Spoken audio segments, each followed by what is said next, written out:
Hello students, कैसे हैं आप लोग। मैकेनिक्स में एक छोटा सा क्वेश्चन कंसेप्ट से भरा हुआ।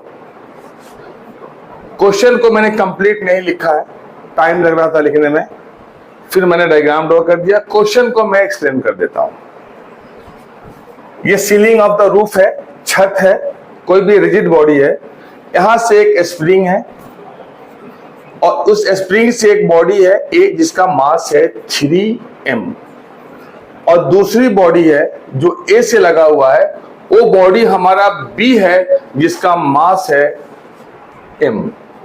अब ये कह रहा है कि अगर हम यहां से कट कर दें स्ट्रिंग को, ए और बी के बीच जो स्ट्रिंग लगा हुआ है उसको हम कट कर दें, तो ये जो हमारा 3m है इसका एक्सेलरेशन क्या होगा और यहाँ पे b है इसका एक्सेलरेशन क्या होगा।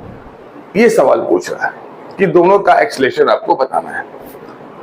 फिर से सवाल बता रहा हूं, ये बॉडी है ए और बी, ए 3m, ये m, ये स्प्रिंग से लगा हुआ है, दोनों स्प्रिंग से लगे हुए हैं। ए डायरेक्टली स्प्रिंग से लगा हुआ है लेकिन बी एक स्ट्रिंग से लगा हुआ है।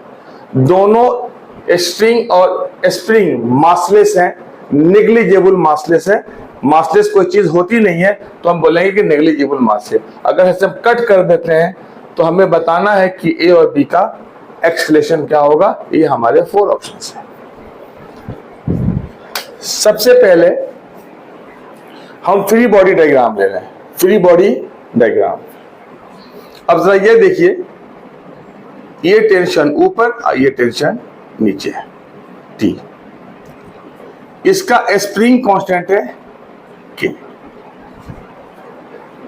अब ये जरा देखिए, हमारी जो बॉडी है ये बॉडी A, तो A का जो मास है 3m, अगर A का मास यहां पे ले हम 3m, ये 3m, तो इसका m ये कितना होगा 3m और g, इसका वेट हो गया डाउनवर्ड डायरेक्शन में। 3m का वेट हो गया 3mg डाउनवर्ड डायरेक्शन में और टेंशन Tb हो गया डाउनवर्ड डायरेक्शन में।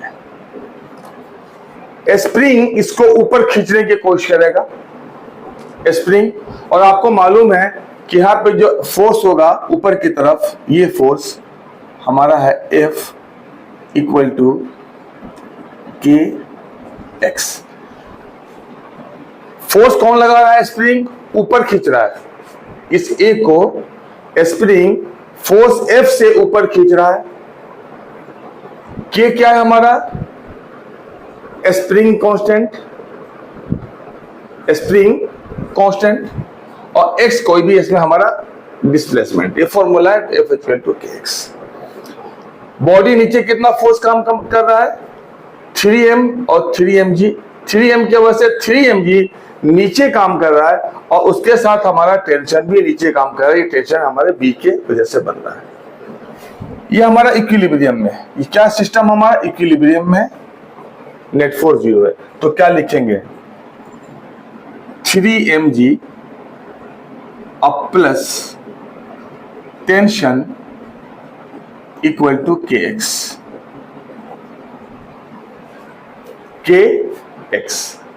ठीक है। अब ये जो हमारा है m, इसका वेट नीचे काम कर रहा है mg। इसको कौन खींच रहा है? अकेले टेंशन। अगर इसको अलग किया जाए तो ये हमारा b है, दिस इज द b, और इधर हमारा वेट काम कर रहा है mg और इसको ऊपर टेंशन बैलेंस कर रहा है और a भी हमारा इक्विलिब्रियम में है। तो T इक्वल टू mg, ये हमारा T इक्वल टू mg हो गया। अब हम देखें, अब इस T को mg को हम T इक्वल टू mg है, इक्वेशन 1 मान लिया, तो आप डिटेल में कर रहा हूं इसको। अब equation T equal to mg है, T का वैल्यू जो mg हम 1 में पुट करना है, तो 3mg अब plus mg equal to kx। 4mg equal to kx हमने इक्वेशन 1 मान के यहां पे छोड़ दिया।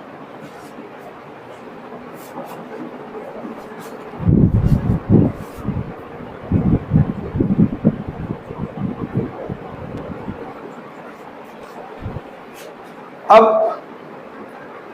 4 mg = kx हमारा इक्वेशन है, हमने आप इसको छोड़ दिया। अब अगर हम यहां से कट कर दें, यहां से हम कट कर दें, हमने कट कर दिया, तो कट करने पे क्या होगा, स्प्रिंग 3 mg के वजह से स्ट्रेच कर गया था वो वापस जाएगा, मतलब ये हमारा जो बॉडी है उसके ऊपर की तरफ खींचेगा स्प्रिंग। मींस अगर हम कट करते हैं यहां से तो हमारा kx ऊपर की तरफ काम करेगा और 3 mg हमारा नीचे की तरफ काम करेगा। kx ऊपर की तरफ 3 mg, लेकिन स्प्रिंग को जो स्ट्रेच है इसको कट करने की वजह से ये स्प्रिंग हमारा ऊपर की तरफ जाएगा। तो इस केस में हमारा kx जो है kx ग्रेटर होगा 3 mg से। तो means kx and minus 3 mg, kx minus 3 mg कितने के बराबर होगा, इसमें हमारा जो मास है वो मास हमने ये माना कि इसमें जो a है इसमें एक्सीलरेशन a है, हमने माना एक्सीलरेशन a पैदा हो रहा है, इसलिए कि फोर्स का डिफरेंस फोर्स होता है डायमेंशन के फॉर्मूला से। तो kx माइनस 3 mg = 3ma, ये भी फोर्स हो गया और ये भी हमारा फोर्स है।